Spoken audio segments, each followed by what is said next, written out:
ওকে, তো আজকে আমরা মেইনলি নিশ সিলেকশন এবং বেসিক কিছু কিওয়ার্ড রিসার্চ শিখবো। হ্যাঁ, প্রথমে জানি নিশ কি। এখানে দেখেন কি বলতেছে। আর niche is a context of business and marketing refer to specialized segment of the market for a particular kind of product ও সার্ভিস। তুমি কি বলতেছে? নিশ হচ্ছে মার্কেটিং এবং বিজনেসের একটা কনটেক্সট, যে কনটেক্সটটা রেফার করে কোন স্পেশালাইজড একটা সেগমেন্ট অফ মার্কেটকে। ঠিক আছে? এবং ওই স্পেশালি সেগমেন্ট অফ মার্কেটের কোনো একটা পার্টিকুলার কাইন্ডের প্রোডাক্ট বা সার্ভিসই হচ্ছে নিশ। ঠিক আছে? তাহলে কি হলো বলেন তো? নিশ হচ্ছে মার্কেটিং এর ভাষায় মার্কেটের কোনো একটা সেগমেন্টের কোনো এক ধরনের প্রোডাক্ট বা সার্ভিস। ঠিক আছে? মার্কেটিং বা বিজনেসের ভাষা হচ্ছে পুরো মার্কেটের কোনো একটা বিষয়ের পার্টিকুলার প্রোডাক্ট বা সার্ভিস, সেটা হচ্ছে একটা নিশ। ক্লিয়ার? কনফিউশন আছে কোনো? আছে? ওকে, এই নিশ হচ্ছে দুই প্রকার। একটা হচ্ছে ব্রড নিশ, একটা হচ্ছে মাইক্রো নিশ। ব্রড নিশ হচ্ছে সেই ধরনের নিশ যে নিশ কোনো একটা ব্রড সার্ভিস বা প্রোডাক্টকে কি করে, রিপ্রেজেন্ট করে। বুঝতে পারছেন? আর মাইক্রো নিশ হচ্ছে এই ব্রড নিশের কোন একটা সাব নিশ। ক্লিয়ার? এই জিনিসটা একটু ক্লিয়ারলি বোঝার জন্য আমরা আসলে অ্যামাজনে যাই।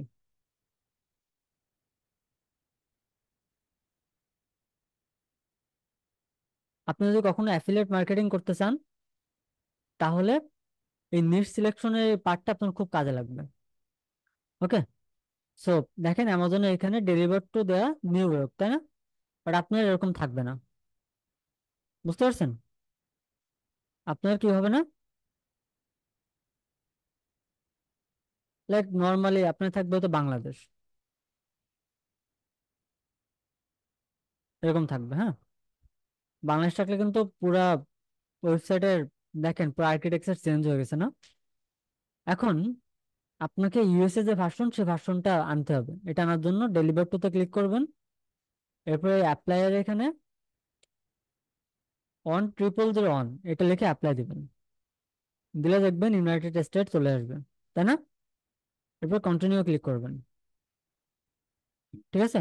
এখন দেখেন আমেরিকায় বসে আপনি অ্যামাজনে যে ভার্সনটা দেখতে পান, এখন এক্স্যাক্টলি সেম ভার্সনই পাবেন। একদম লেফট সাইডে দেখেন অল বাটন আছে, অলে ক্লিক করবেন। ক্লিক করার পরে দেখেন কি বলছিল আমাদের ডেফিনেশন। ডেফিনেশন বলতেছিল specialise specialise segment of the market for a particular product ও সার্ভিস। তাহলে পুরো মার্কেটের জন্য কোন একটা পার্টিকুলার প্রোডাক্ট বা সার্ভিসের একটা সেগমেন্ট। দেখেন এই পুরোটা একটা প্রোডাক্ট না? এই পুরো প্রোডাক্টের মধ্যে অ্যামাজন প্রাইম প্রাইম ভিডিও এটা একটা সার্ভিস, তাই না? এই সার্ভিস হচ্ছে একটা ইন্ডিভিজুয়াল নিশ। ঠিক আছে? এই পুরো মার্কেটের মধ্যে কি সার্ভিস কি একটা ইন্ডিভিজুয়াল নিশ। এরপরে ফায়ার ট্যাবলেটস, তাই না? ফায়ার ট্যাবলেটসও কি একটা নিশ। বুঝছেন? নিশ হচ্ছে পুরো মার্কেটের কোন একটা স্পেশাল সেগমেন্টের সার্ভিস বা প্রোডাক্ট। ঠিক আছে? মনে থাকবে? ওকে, এখন মনে করেন আমি গেলাম এইটাতে, অ্যামাজন ফ্রেশ বা বুকসে গেলাম। পুরো মার্কেটের মধ্যে বুকস একটা আলাদা নিশ। বুক নিশের মধ্যে বুক হচ্ছে একটা ব্রড নিশ। এই ব্রড নিশে যদি আমি ক্লিক করি, তাহলে দেখবেন অনেকগুলো ক্যাটাগরি আসে। দেখেন বুকস, তারপরে children's books, text book, available, sorry, Kindle books, Kindle unlimited. এই প্রত্যেকটা হচ্ছে এক একটা সার্ভিস বা প্রোডাক্ট, এবং এগুলোকে বলা হয় মাইক্রো নিশ। ব্রড নিশের আন্ডারে যে নিশগুলো থাকে সেগুলোকে কি বলা হয়? মাইক্রো নিশ। আশা করি ব্রড নিশ এবং মাইক্রো নিশ নিয়ে আর কোনো কনফিউশন নাই, তাই না? আছে? ওকে, এরপর how to choose a profitable niche. কিভাবে আপনি একটা প্রফিটেবল নিশ খুঁজে বের করবেন। দেখেন আমরা একটা নিশ কেন সিলেক্ট করি? এই জন্য সিলেক্ট করি যাতে করে আমরা আহ, ওই নিশ নিয়ে যদি কোনো ওয়েবসাইট বানাই, তাহলে জন্য একটা প্রফিট পাই আমরা, একটা প্রফিট জেনারেট করতে পারি, বা একটা হিউজ নাম্বার অফ রেভিনিউ যেন হিট করতে পারি। তাই তো? এই কারণে আপনাকে খুব ক্লিয়ারলি এবং পারফেক্টলি একটা নিশ সিলেক্ট করতে হবে। এই নিশ সিলেক্ট করার জন্য আপনাকে 5টা প্যারামিটারের উপরে একটু ফোকাস দিতে হবে। Number 1, brain storming. আপনাকে আপনার নিজের ব্রেন স্টর্ম করে বুঝতে হবে যে আমি যে নিশটা নিচ্ছি, এই নিশটা কি আসলে ঠিকঠাক, ভালো নাকি খারাপ। ভালো নাকি খারাপ বোঝার জন্য দুইটা জিনিস মাথায় রাখবেন। একটা, কম্পিটিশন হওয়া লাগবে লো, এবং সার্চ ভলিউম বা মার্কেট ডিমান্ড থাকা লাগবে বেশি। ক্লিয়ার? এই দুইটা জিনিস যদি ঠিকঠাক হয় তার মানে এটা একটা গুড নিশ। আরেকটা জিনিস সেটা হচ্ছে সরি তো আরেকটা জিনিস সেটা হচ্ছে এই জিনিসটা কি ভবিষ্যতে চাহিদা আছে কিনা, এটা একটু মাথায় রাখবেন। এন্ড এই বিষয়টা কিন্তু টুলস আপনাকে বলবেন, এটা ব্রেন স্টর্মিং ছাড়া পসিবল না। Number 2, search trend. Search trend জিনিসটা কি? আপনি যে নিশ নিয়ে গুগলে সার্চ করতেছেন, এইটা লাস্ট 5 বছরে মানুষ কিরকম ভাবে সার্চ করছে। এটা কি বছরে একবার দুবার সার্চ হয়, নাকি সারা বছরই সার্চ হয়? এই পুরো ব্যাপারটা বোঝার যে সিস্টেম তাকে বলা হয় সার্চ ট্রেন্ড। বুঝতে পারছেন? সাধারণত সার্চ ট্রেন্ড দুই প্রকার হয়। একটা নিউজ দুই প্রকার হয়। সার্চ ট্রেন্ডের উপর বেস করে নিউজকে দুই ভাগে ভাগ করা যায়। একটা হচ্ছে সিজনাল নিশ, এবং একটা হচ্ছে এভারগ্রিন নিশ। ঠিক আছে? সার্চ ট্রেন্ডের উপরে বেস করে একটা নিশকে কয় ভাগে ভাগ করা যায়? একটা হচ্ছে সিজনাল, আরেকটা হচ্ছে এভারগ্রিন। বুঝতে পারছেন? ওকে। সার্চ ট্রেন্ড খুঁজে বের করার জন্য আপনাকে একটু গুগলে যেতে হবে, গিয়ে সার্চ করতে হবে গুগল ট্রেন্ডস। গুগল ট্রেন্ডে গেলাম, যাওয়ার পরে দেখেন আপনার এখানে একটা অপশন আসবে। হ্যাঁ, এখানে আপনি আপনার যে টপিক, যে নিশ, এটা লিখে সার্চ করবেন। লাইক আমি এখানে লিখতেছি কি, ট্রি কেয়ার। এক্সপ্লোরে ক্লিক করলাম। বুঝছেন? এরপরে এখান থেকে কত বছর দেবো? 5 ইয়ার্স। আর বাংলাদেশ দেবো, ওয়ার্ল্ড ওয়াইড দেবো। ঠিক আছে? এটা দেওয়ার পরে দেখেন ওয়ার্ল্ড ওয়াইড ট্রি কেয়ারের ট্রেন্ড মোটামুটি সারা বছরই আছে। বুঝছেন? যদি এটা এইখানে থাকতো তাহলে কি হতো? জিরো। এখানে কি আছে একবারও? প্রত্যেক বছরে আছে না সার্চ? বছরে সবসময় সার্চ হয় না? তার মানে ট্রিকার একটা এভারগ্রিন নিশ বা এভারগ্রিন টপিক। এই টপিকে যদি আপনি কাজ করেন তাহলে আপনার সারা বছরই সার্চ হবে, এবং সারা বছরে আপনি অডিয়েন্স বা ট্রাফিক পাবেন। Which is a good thing, right? আমাদের সেকেন্ড টাইপের যে নিশ সেটা হচ্ছে সিজনাল নিশ। দেখেন আমি যদি এখানে লিখি black Friday, world wide 5 years, দেখেন সারা বছর কি আছে সার্চ? আছে? শুধুমাত্র বছরের একবার আছে, তাই না? 5 বছরে কয়বার আছে? 1, 2, 3, 4, 5 বার। তার মানে ব্ল্যাক ফ্রাইডে বছরে একবার হয়, তাই তো? এই কারণে এটা একটা, যদি আপনি এমন কোন ওয়েবসাইট বানান যেটার মেইন নিশ হচ্ছে ব্ল্যাক ফ্রাইডে, ব্ল্যাক ফ্রাইডে নিয়ে লেখালেখি করেন, তাহলে আপনার ওয়েবসাইটে যে অডিয়েন্স আসবে তারা বছরে একবারই পাবেন। যেটা নট আ গুড আইডিয়া, কারণ আপনি ওয়েবসাইট মেনটেন করবেন সারা বছর, ওয়েবসাইটের জন্য এসিও করবেন সারা বছর, বাট ফলাফল পাবেন 1 বছর। বছরের একটা সময়। এটা কি ভালো আইডিয়া? বুঝছেন? এই কারণে ব্ল্যাক ফ্রাইডে একটা সিজনাল টপিক। আরেকটা একটু দেখি, ক্রিসমাস।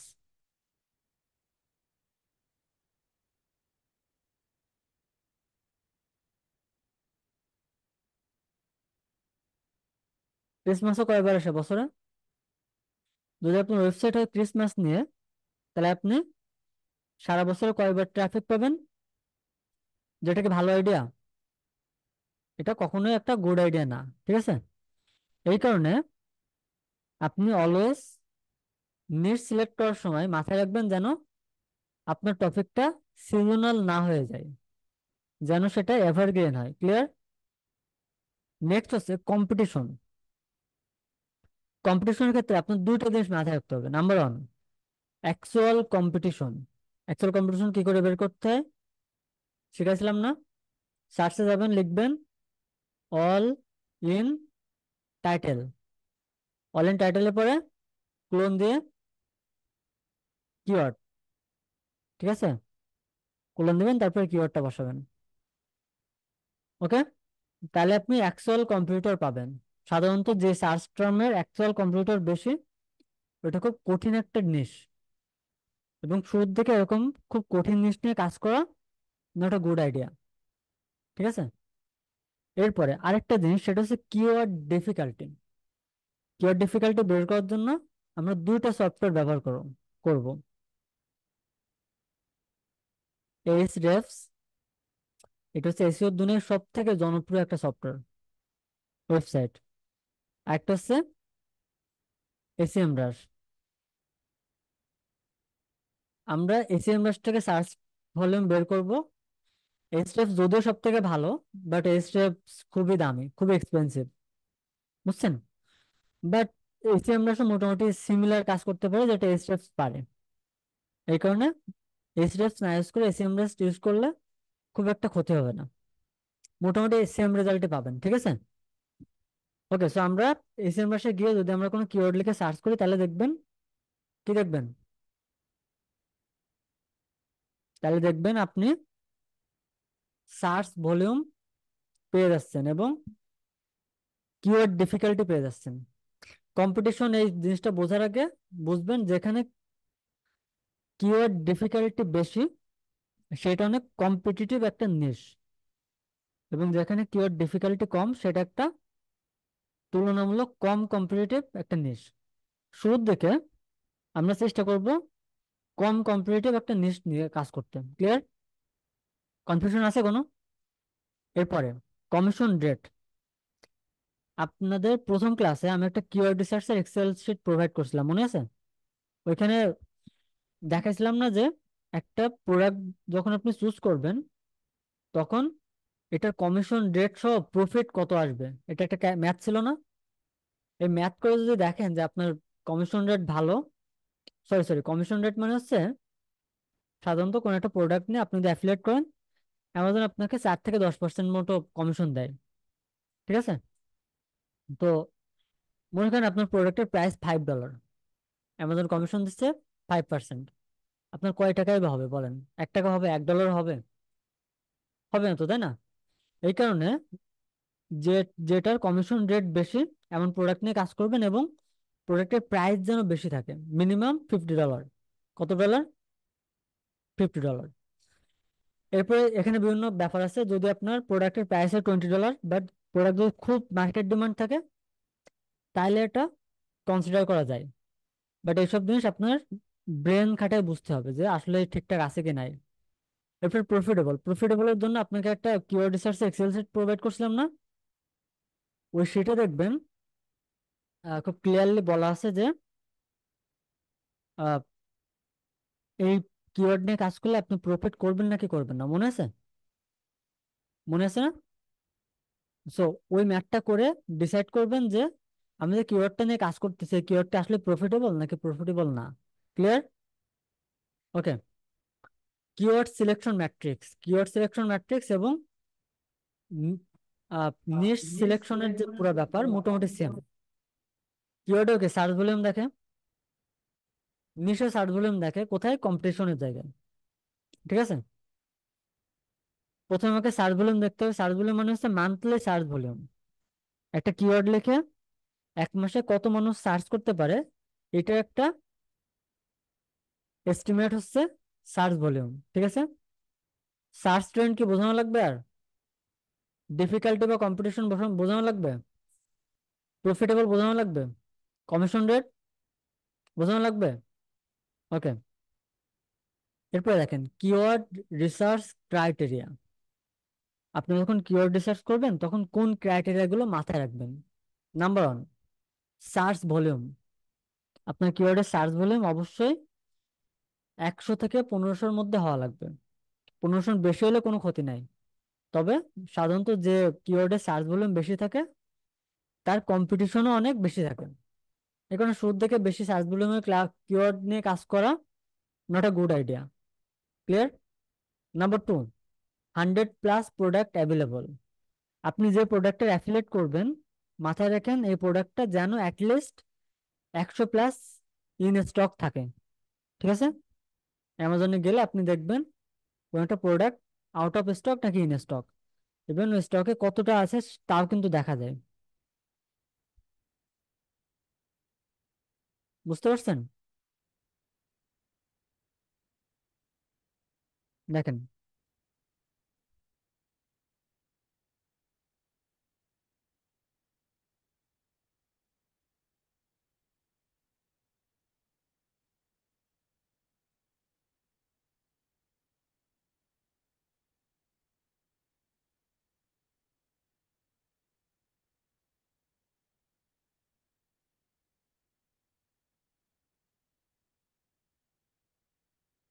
এখানে কোথায় ইন স্টক আছে, হ্যাঁ আপনারা খুঁজে নিন।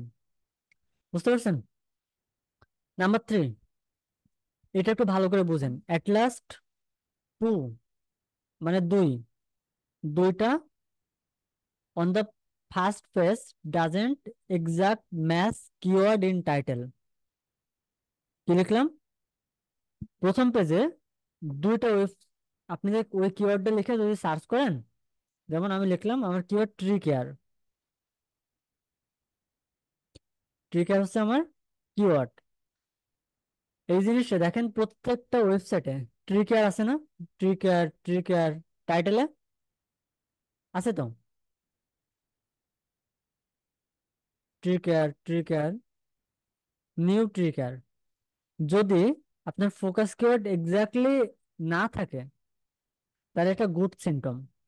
যদি শুধু ট্রি ট্রি থাকতো, তার মানে কি ট্রি কেয়ার নিয়ে কথা বলা হয়নি ওইখানে। বাট গুগল এনাফ কন্টেন্ট যেহেতু নাই, সেই কারণে এই কন্টেন্টটাকে গুগল সামনে আনছে। ক্লিয়ার? এই কারণে যদি exact match keyword, focus keyword যা, ওটা এক্স্যাক্টলি তাই যদি না থাকে, তাহলে এটা গুড থিং। ধরুন আমি যদি আবার লিখি tree care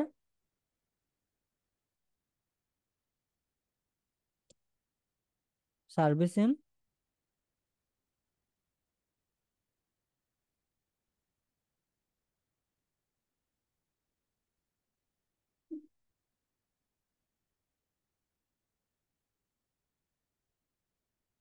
tree care service in Bangladesh, এখানে কি আছে? Tree care service in Bangladesh আছে? নাই তো। তার মানে এই কিওয়ার্ডে দেখেন একটা ওয়েবসাইটে নাই গুগলে। আপনি যদি tree care service in Bangladesh এটা টাইটেলে আপনার থাকে, এবং ওই যে 5টা 6টা জায়গায় বলছিলাম মনে আছে? হ্যাঁ, মেটা টাইটেল, মেটা ডেসক্রিপশন, হ্যাঁ, এই 6টা জায়গায় যদি কিওয়ার্ডটা থাকে, তাহলে ইমিডিয়েটলি এই কিওয়ার্ড গুগলে র্যাঙ্ক করবে। বুঝতে পারছেন? ওকে, ট্রি কেয়ার সার্ভিস লিখুন। দেখেন ট্রি কেয়ার সার্ভিস, তারপর এখানে tree care service, tree care service, tree service, exact match. Exact match না তো, তাই না? যদি এরকম থাকে তাহলে এই জিনিস কিওয়ার্ড, এই কিওয়ার্ড গুগলে র্যাঙ্ক করার চান্স থাকে। But tree service, tree care সার্ভিসকে বোঝায়। বুঝতে পারছেন? এই কারণে এটা এখানে অ্যাপ্লিকেবল না। বাট আমি যদি লিখি tree care service near me, আচ্ছা নিয়ার মিও ঠিক না, tree care service in India, কোন ওয়েবসাইটে নাই। ট্রি সার্ভিস লিখে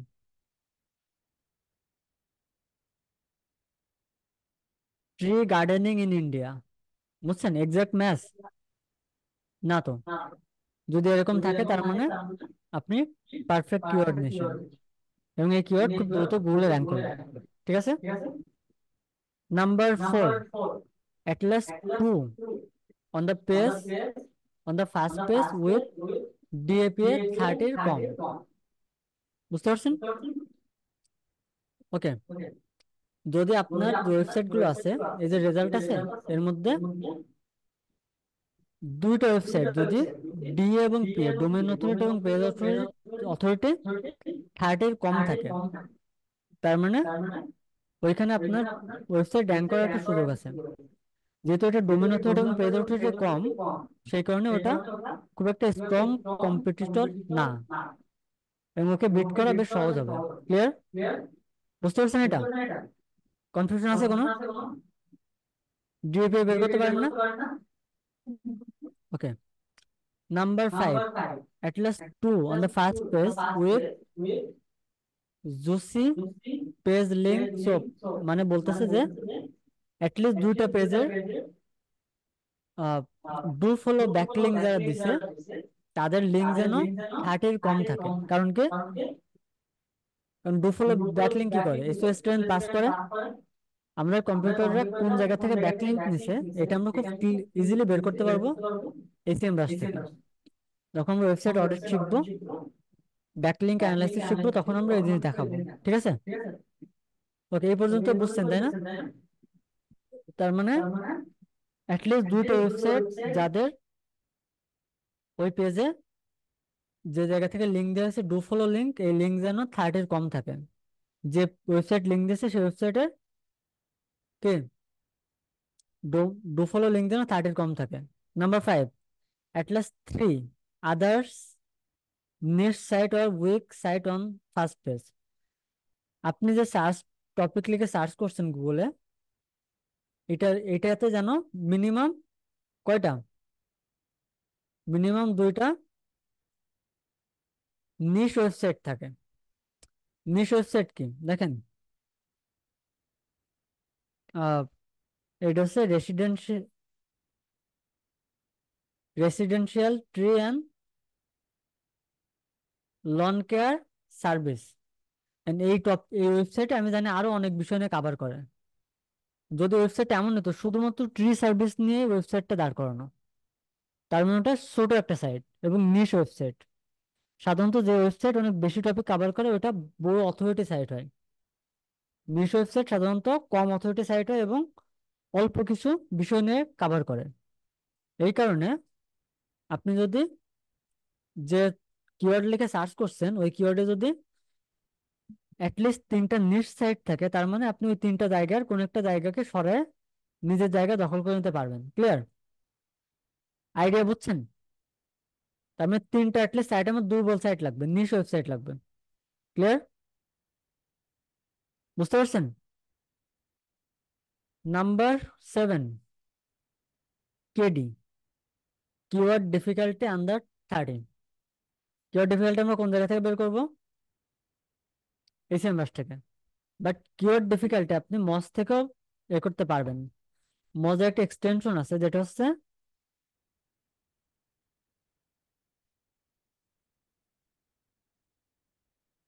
দেখেন মজ ক্রোম এক্সটেনশন, এটা লিখে সার্চ করলে যদি এখানে যান মজ বারে,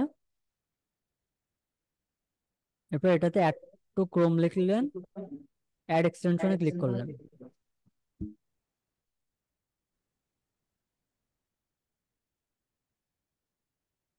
ওকে, এখন আমি এটা একটু সার্চ করলাম।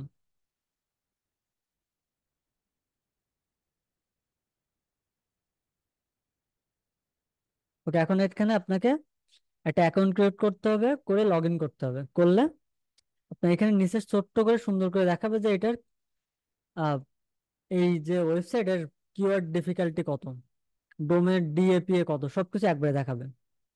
বুঝছেন? আচ্ছা দেখি আমি একদম দেখাই দেই।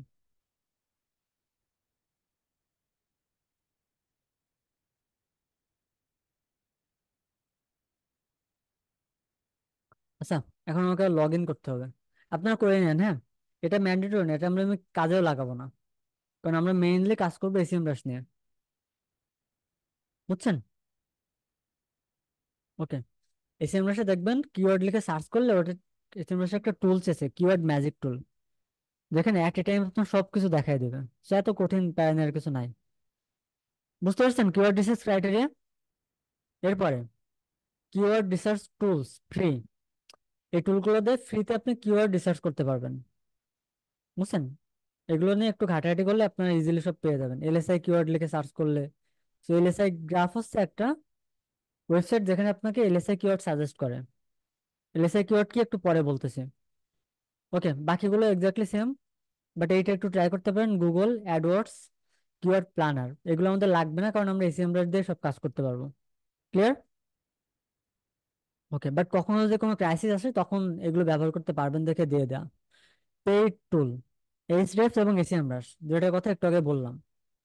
পুরো এসিওর জার্নিতে আমরা এই দুইটা সফটওয়্যার নিয়ে, ওয়েবসাইট নিয়ে সব থেকে বেশি কাজ করব। Number 3, affiliate keyword characteristics. আপনার যে অ্যাফিলিয়েট কিওয়ার্ড গুলো, একটা অ্যাফিলিয়েট কিওয়ার্ড কিরকম হয় সেটা বোঝার উপায় হচ্ছে এটা। অ্যাফিলিয়েট কিওয়ার্ডের প্রথমে বেস্ট বা টপ থাকে, বুঝছেন? যেমন best car service in Dhaka, বা top 10 watch in the market, top 10 smart watch in 2024। ঠিক আছে? তারপরে চিপ হচ্ছে কি বলে, cheap mobile in the market. So বুঝতে পারতেছেন, শুরুতে যদি বেস্ট বা টপ থাকে, তারপর প্রোডাক্টের নাম থাকে, তাহলে ওটা একটা অ্যাফিলিয়েট কিওয়ার্ড। চিপ থাকলেও অ্যাফিলিয়েট কিওয়ার্ড, কোয়ালিটি থাকলেও affiliate keyword, product name plus for sale, এটাও কি অ্যাফিলিয়েট কিওয়ার্ড। তারপর বেস্ট প্রোডাক্ট টাইপ, হয়তো ফোন, বেস্ট ফোন রিভিউ, এটা অলসো অ্যাফিলিয়েট কিওয়ার্ড। অর্থাৎ এই কিওয়ার্ড গুলো লিখে সার্চ করলে আপনার গুগলে অ্যাফিলিয়েট ওয়েবসাইট আসবে।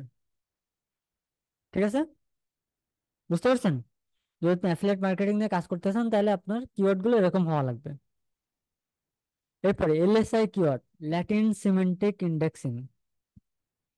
দেখেন, গুগলের যে ফোকাস কিওয়ার্ড, এটা আপনি একটা কিওয়ার্ড গুগলের 6টা জায়গায় যদি প্লেস থাকে, তাহলে ওইটাকে বলা হয় ফোকাস কিওয়ার্ড। 6টা জায়গায় কোন কোন? Meta title, meta description, post title, website URL,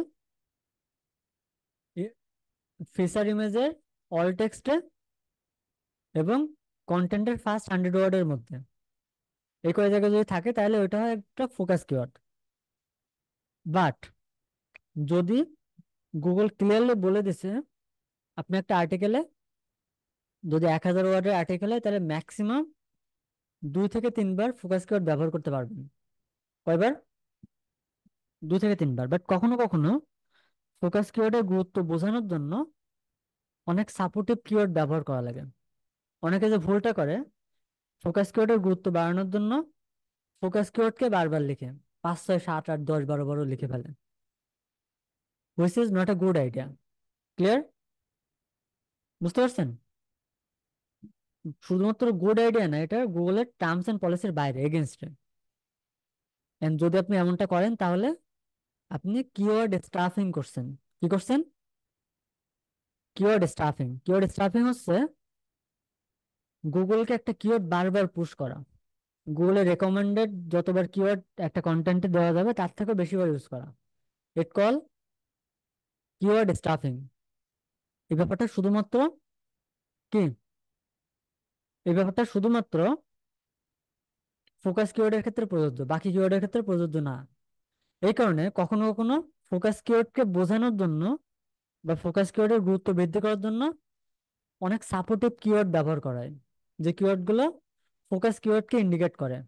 listen carefully, focus কিওয়ার্ডকে indicate করে, নট দ্য সিমিলার কিওয়ার্ড বা সিমিলার ওয়ার্ড। ঠিক আছে? যেমন দেখেন, ক্রেডিট কার্ড, এটার এলএসআই কিওয়ার্ড হচ্ছে মানি। ক্রেডিট কার্ড, মানি কাকে ইন্ডিকেট করে? ক্রেডিট কার্ডকে। আবার ক্রেডিট স্কোরকেও, স্কোরও মানিকে, ক্রেডিট কার্ডকে ইন্ডিকেট করে। অর্থাৎ এমন ধরনের কিওয়ার্ড যেগুলো আমাদের মেইন কিওয়ার্ডকে ইন্ডিকেট করে, সেগুলোকে বলা হয় এলএসআই কিওয়ার্ড। মনে থাকবে? এটা নিয়ে যদি আরেকটু জানতে চান, আপনি এলএসআই কিওয়ার্ড লিখে গুগলে সার্চ করবেন, ইউটিউবে সার্চ করবেন, 5 10 15টা ভিডিও দেখবেন, একদম ক্লিয়ার হয়ে যাবেন। ওকে?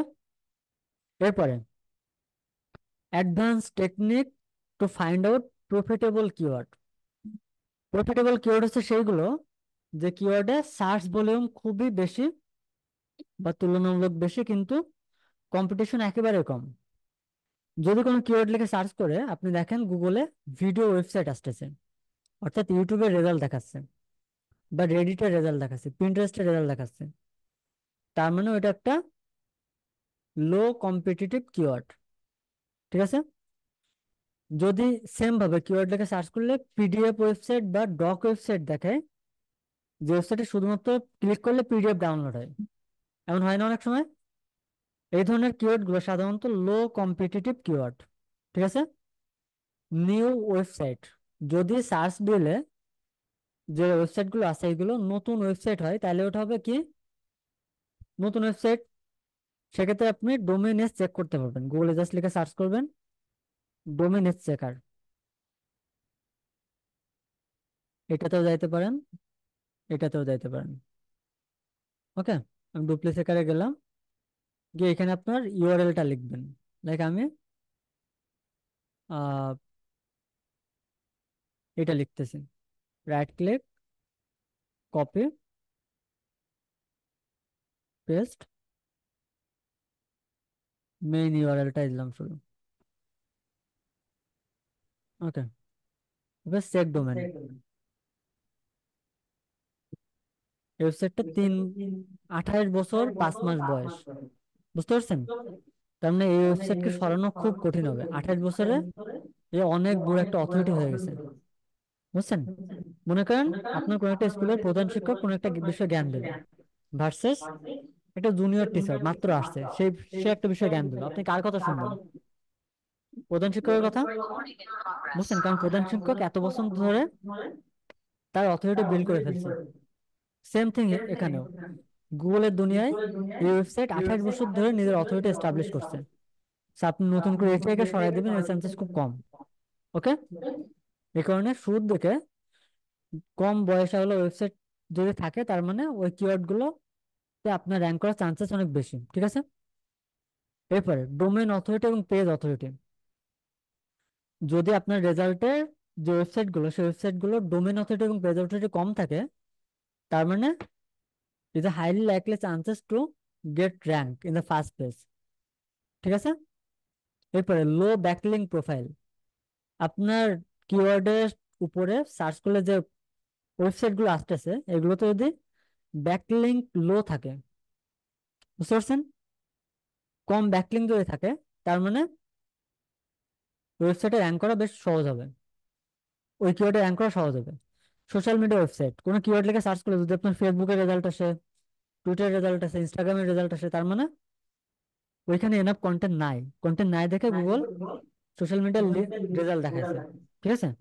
এবং এখানে র্যাঙ্ক করা বেশ সহজ হবে।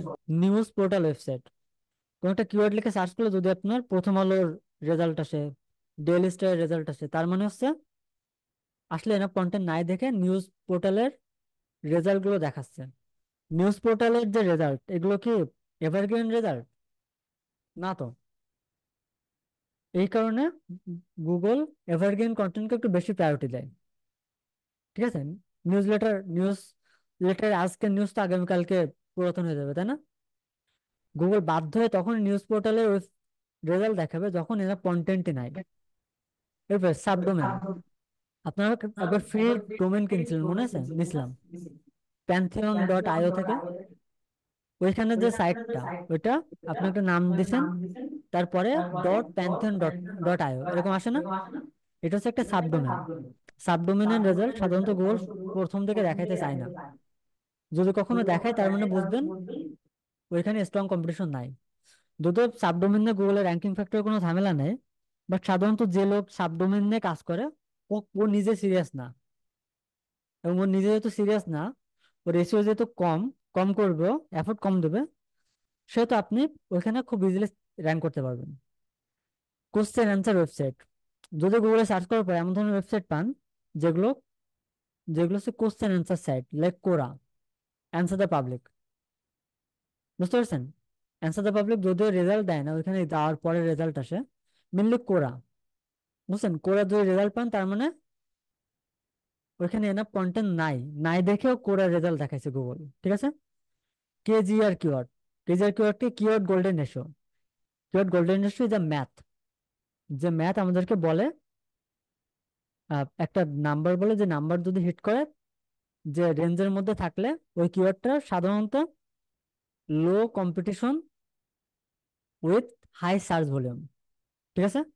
এই কারণে যদি সার্চ করলে সার্চ রেজাল্টে সো আপনার যে কিওয়ার্ড, সেই কিওয়ার্ডটা যদি কেজিআর কিওয়ার্ড হয়, তাহলে এটা অবশ্যই একটা প্রফিটেবল কিওয়ার্ড, এবং এই কিওয়ার্ডকে আপনার সিরিয়াসলি কনসিডার করা উচিত। ক্লিয়ার? ওকে। সো এই ছিল মোটামুটি কিওয়ার্ড রিসার্চের কিছু বেসিক কথাবার্তা, বেসিক থিওরি এবং নিশ সিলেকশনের কিছু বেসিক থিওরি। ঠিক আছে, নেক্সট ক্লাসে আমরা এসইওর আরো কোনো একটা অ্যাডভান্স বিষয় এক্সপ্লোর করব। ওকে।